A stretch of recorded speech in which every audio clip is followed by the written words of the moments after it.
বাহ, জায়গাটা তো অনেক সুন্দর। তোমাকে অনেক ধন্যবাদ এত সুন্দর একটা জায়গা নিয়ে আসার জন্য। সরি, কি ব্যাপার মিম, তুমি এখানে? তুমি এখানে? আমারও তো সেই একই প্রশ্ন, তুমি এইখানে? কি ব্যাপার মিম, তুমি ওনাকে চেনো নাকি? হ্যাঁ চিনি। থাক, আমি বলতেছি। আসলে ভাইয়া, ও আর আমি একই সঙ্গে কলেজে লেখাপড়া করতাম। ও হচ্ছে আমার ক্লাসমেট। ও আচ্ছা, আপনি যখন মিমের ক্লাস ফ্রেন্ড তাহলে তো আমার ফ্রেন্ড। যাই হোক, আমি রাইহান। আমি আশরাফুল। তারপর ভাইয়া, এইখানে এই রেস্টুরেন্টে কি ঘুরতে আসছিলেন? না ভাইয়া, ঘুরতে ঠিক না, আমি আসলে আমার এক ক্লায়েন্টের সঙ্গে একটু মিট করতে আসছিলাম। যাই হোক, আপনারা থাকেন, তাইলে আমি আসি। যাবেন কেন? তুই যখন মিমের ফ্রেন্ড তাহলে তো আমারও ফ্রেন্ড। চলেন, আপনার সাথে একটু আড্ডা দেওয়া যাবে, কি বলো মিম? আরে না ভাই, আপনারা যান, আসলে আজকে আমি একটু বিজি আছি। এই মিম, কি ব্যাপার, তুমি বলো না কেন? তোমার ফ্রেন্ড, তুমি না বললে কি আমাদের সাথে যায়?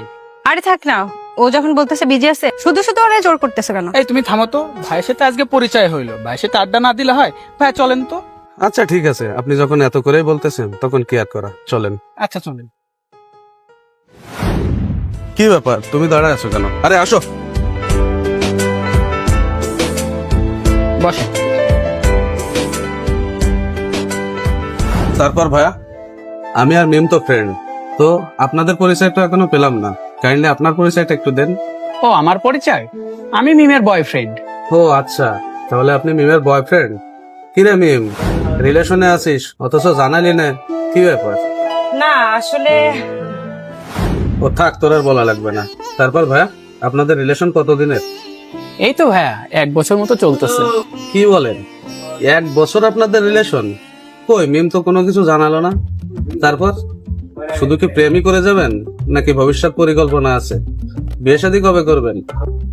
না ভাইয়া, সারা জীবন কি এইভাবে থাকা যায়? একটা সম্পর্কে তো যেতে হবে। আমাদের বিয়ের প্রিপেয়ারিং করতেছি, খুব শীঘ্রই আমরা বিয়ে করব। আচ্ছা ঠিক আছে, প্রেম করার সময় তো আর জানালেন না। তা মিম, বিয়ে করার সময় জানাস কিন্তু। তারপর ভাইয়া, আপনি তো আমাদেরই কোশ্চেন করে যাচ্ছেন, আপনার বিষয়ে আমাদের কিছু বলবেন না? আপনি কি কোনো রিলেশনে আছেন নাকি বিবাহিত? আমি কোনো রিলেশনে নাই, আমি একজন বিবাহিত পুরুষ। তবে আমার মনে হচ্ছে আসলে আমার সুখের সংসারটা হয়তো খুব বেশি দিন আর টিকবে না। কেন ভাইয়া, কি হয়েছে, আমাকে কি বলা যাবে? আসলে আপনি যেহেতু মিমের ফ্রেন্ড, তার মানে তো আমারও ফ্রেন্ড, তো আপনার সঙ্গে তো শেয়ার করাই যেতে পারে। আসলে আমার বিয়ের বয়স এই 2 বছর হয়েছে, কিন্তু আমি ভাবছি যে আমার ওয়াইফকে আমি ডিভোর্স দিয়ে দেব। কেন ভাইয়া, হঠাৎ এই ডিসিশন? আপনি ভাবিকে ডিভোর্স দিয়ে দেবেন কেন? আমি জীবন যুদ্ধে পরাজিত এক সৈনিক। আমার ওয়াইফ অন্য একটা ছেলের সঙ্গে রিলেশন করতেছে। সে আমাকে না, সে ওই ছেলেকেই ভালোবাসে। কিন্তু কি করব, আমি তো আমার ওয়াইফকে প্রচন্ড পরিমাণে ভালোবাসি। ভাই সত্যি, এটা তো অনেক খারাপ কাজ। এমন মেয়েকে ডিভোর্স দিয়ে দেয়াই ভালো। আমি চাই ও যেখানেই থাকুক ভালো থাকুক, আর যার সঙ্গেই থাকুক সুখেই থাকুক। কেননা আমি আমার ওয়াইফকে প্রচন্ড পরিমাণে ভালোবাসি, তার কষ্ট তো আমি সহ্য করতে পারি না। আসলে সত্যি কথা বলতে ভাইয়া, আপনার মনটা অনেক ভালো। আর এই জন্যই সে হয়তো আমার মনে থাকতে পারে না। ভাই আপনি একটা জিনিস দেখবেন, আপনার সাথে ডিভোর্স হয়ে যাওয়ার পরে আপনার ওয়াইফ অনেক পস্তাবে। সেটা তো আসলে সময়ই বলে দেবে। হ্যাঁ ভাইয়া, ঠিকই বলেছেন। তার চোখে হয়তো আমার ভিতরে অনেক কিছুরই কমতি আছে। আমি হয়তোবা কখনো তার মনের মতো হয়ে উঠতে পারিনি, যার কারণে তো সে আমাকে ভালোবাসে না। আপনার মতো একটা ভালো মানুষকে যে মেয়ে ভালো না বেসে থাকতে পারে, আমি মনে করি ওই মেয়ের মতো কপাল পোড়া এই পৃথিবীতে আর কেউ নেই। না না, কপাল পোড়া হবে কি জন্য? আমি তো তার ভিতরে কোনো দোষ দেখি না, সব দোষ হয়তো আমারই। আমি হয়তোবা তাকে সুখী করতে পারিনি, যার কারণেই সে আমাকে ছেড়ে যাওয়ার চিন্তা করছে। হ্যাঁ ভাইয়া, আপনি ঠিকই বলেছেন। বর্তমান সময় মেয়েরা কি যে চায় ওরা নিজেও সেটা জানে না। হয়তোবা আপনার কথাই ঠিক। আচ্ছা যাই হোক ভাইয়া, আজ অনেক সময় দিলাম, আমি একটু আবার বিজি আছি। তাহলে মিম, তোরা বসে গল্প কর, পরে একদিন তোদের সঙ্গে আবার আড্ডা দিব।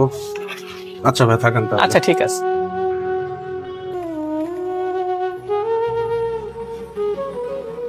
আচ্ছা তাহলে তুমি একটু বসো, আমি অষ্টম থেকে আসছি। আচ্ছা ঠিক আছে, যাও।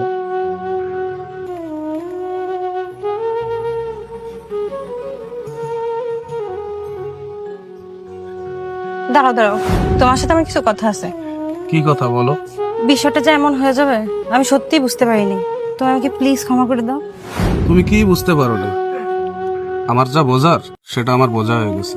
আজ 2টা বছর তোমার সঙ্গে আমি সংসার করছি, আর তুমি আজ 1টা বছর কন্টিনিউ আমাকে ঠকিয়েই চলেছো।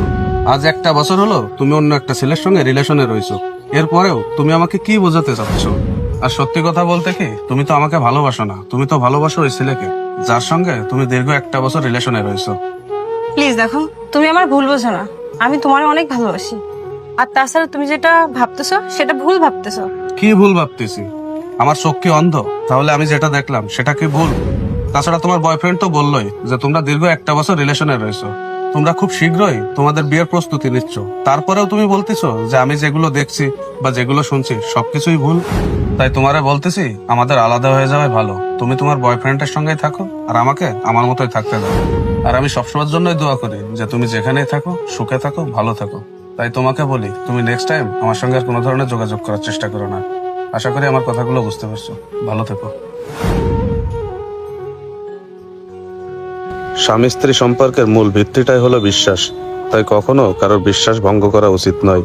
ভিডিওটি যদি ভালো লেগে থাকে অবশ্যই শেয়ার করবেন। আল্লাহ হাফেজ।